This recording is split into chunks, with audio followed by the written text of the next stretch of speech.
Have you ever had a crush on or a fling with a teacher, student, or colleague? Well, here's what was actually going on there and why it was such a terrible idea. My name's Hazel Gale. I'm a former therapist turned author and creator of the Betwixt app. And many moons ago, I did a degree in fine art. I became so obsessed with my theoretical thesis in my third year that I almost lost myself to it. But more importantly, I almost lost myself to the tutor who helped me to write it. This man and I spent long sessions together, poring over the theory and developing a tangible connection. And a couple of weeks after graduation, I bumped into him at an exhibition in some dingy warehouse in Dalston.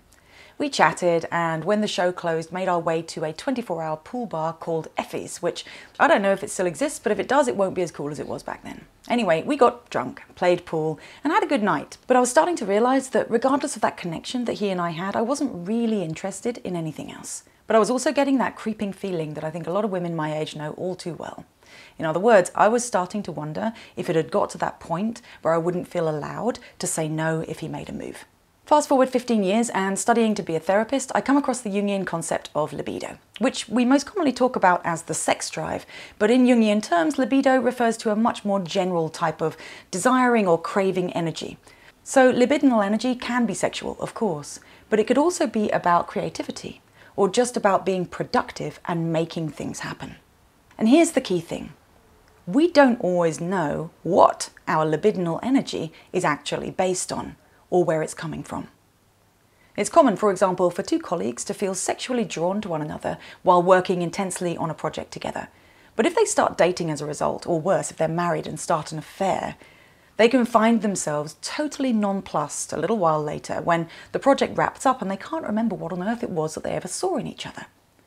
Because the energy that they got swept away with, their desire, wasn't actually about each other. It was about the project.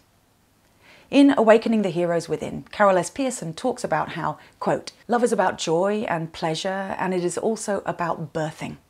Eros, she warns us, often attends the creative process. And, even more damagingly, it is also present in primary mentoring relationships between an older, more powerful person and a younger, relatively less empowered person. This can be catastrophic for a number of reasons. First, the less powerful person may well submit to the mentor's advances simply because they feel they can't say no. That's what I was talking about earlier.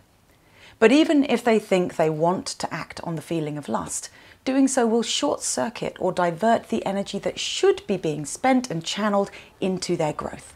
The child of this erotic bond, says Pearson, should be a new sense of self, rebirth, for the person being mentored. The result of acting out sexually is to curb or completely suspend the growth process. So back to my tutor. I have two things to be thankful for. First is that this drunken encounter only happened after graduation, when my process of growth and my thesis were complete. And the second is that his friend, who was with us in the cab on the way home, was sensible enough to drag him back into the car when he tried to follow me into my flat. If he hadn't, I don't know what would have happened that night, but I do know that I would have regretted it, and I bet he would have too. I never saw that man again after that night, and even though nothing happened, I've always felt that it sullied an otherwise amazing experience of writing that thesis. And now I know why. So have you ever been in a situation like this one? If so, tell me about it in the comments. And as always, I hope this helps. If so, please like and share the video so others might find it.